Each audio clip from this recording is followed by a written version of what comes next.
What's up, everybody? It's Ivan with Trouts Fly Fishing, back with your bi-weekly fishing report and forecast. It's March 28th. We're going to look forward to the next 2 weeks on the water.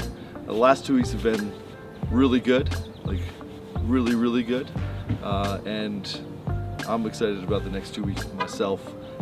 We've been seeing quite a few blue-wing olives hatching on the Colorado, seen them on the Arkansas, seen them on the South Platte.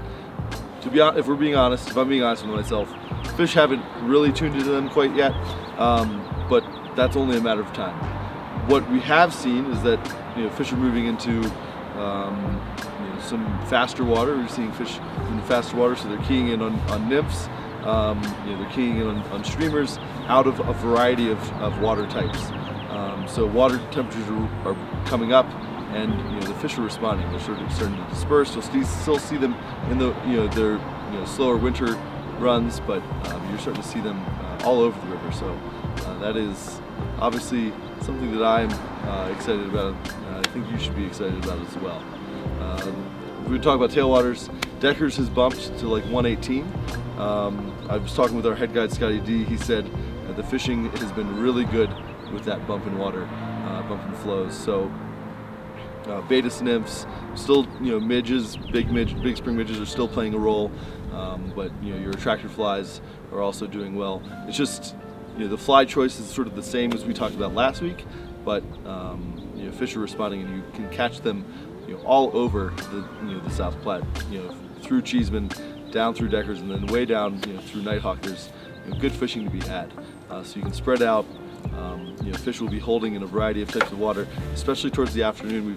I've seen a lot of our days sort of started off slow on the Colorado, started off slow on the South Platte, but as the day started to warm up, fishing really started to turn up. So yeah, it's a good thing there. We haven't seen a bump on 11 Mile or the Dream yet, but it's only a matter of time before we start seeing water come down those portions of the drainage, and fish will start to spread out and have more habitat to sort of feed in and key in on. So keep an eye on those flows. Obviously, blue-wing olives, I've mentioned they're hatching. Fish aren't responding to them. It's only a matter of time before fish really start keying in on them, and once they do, on top, for dry flies, some of my favorite dry fly fishing of the year. We haven't quite seen it yet. The hatch has definitely started, but the fish aren't responding yet. They're really keyed in on the nymphs, but it's only a matter of time before they start eating those hatching, those adult mayflies. So it's definitely a good time to be out on the water, no doubt. When it comes to the freestones, I fished the lower Colorado, fished streamers. It was lights out for portions of the day, stretches of river. It was like really good, and the same can be said for that middle and upper section. So we fished 5 flies with Scotty D and Tanner Tuesday, and they were crushing fish on nymphs, and then had some streamer eats as well. Most of the flies they were fishing were Baetis flies.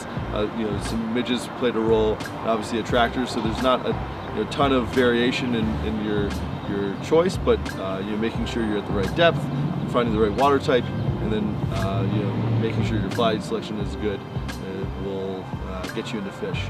We're starting to see some molting stone flies, so stone flies should be on the menu. We turned over a couple rocks. We mostly saw blue-wing olive nymphs. We saw some caddis, and then a couple PMD nymphs actually. No huge stoneflies yet on the Colorado, moving around, but I'm sure that's only a matter of time. Fish will eat those stonefly nymphs year-round, so don't be afraid to have wired stone, a Pat's rubber leg, something like that as your lead fly. Drop it down to a Baetis, whether it be like a Bars Emerger, Bars Emerger, RS2, radiation Baetis, something in that 18 to 20 size should do the trick. And then you can put an egg on, put a midge on. It's really your choice there. So with streamers, I had a lot of luck on black. I think that's a confidence fly though. So fish what you feel is best for you. I know a lot of people have had success on olive.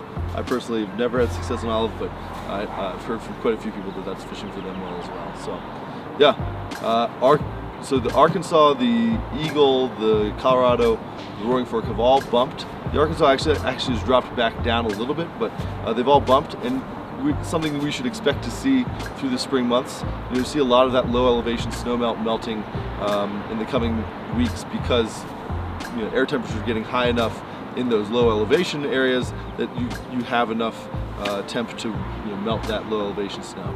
So with that, you'll see flow bumps, especially into the afternoon as the day warms up, and you'll see some a little bit more off-color water. That's a great time to throw streamers. Something big, something that moves water, can definitely bring you success. When the water does get a little bit off color with those little small daily bumps, or the snow melt coming off, bigger, darker flies, throwing a flashy fly in there as well can bring you success. So have your rainbow warriors, have your big patch rubber legs, have your big wired stones, have your big stonefly patterns, and you'll find fish. So one thing to be aware of when you look at flows now, you'll see like the Roaring Fork sort of shot up the last, I think it was yesterday. You'll see these daily bumps. Don't be afraid to fish those freestones during the spring. You can still see rising fish. We saw rising fish on the Colorado, even with off-color water. They weren't super tuned into that the hatch that day, but off-color water, they can still rise, especially as it eddies out and the water starts to clear a little bit. Fish will key in on those areas, and a lot of times you'll see bugs sort of collect in there. When you look at the temps for the next 2 weeks, I looked at Vail's temperatures. You're still seeing overnight lows pretty low, nothing above freezing. So we're not going to see high elevation snow coming down. It's only going to be that low elevation snow coming down in some daily warm ups and stuff like that. There's a couple rain, snow, storm events that are coming through in the next 2 weeks, but nothing huge. Doesn't look like any of those huge dumps that we've gotten in the last 2-3 weeks that we've seen some outrageous snow. So nothing crazy, but it's good to continue having some good precip. Water year's looking up, so yeah, get out there. I'm certainly gonna be out there myself. I look forward to seeing you guys out on the water here in the shop. Again, thanks for tuning in. Oh yeah, baseball season started. It's good fishing when baseball season started. So baseball, fishing, hand in hand. A lot of good things going on. Go Rockies. I'll see you guys in the next one. Bye.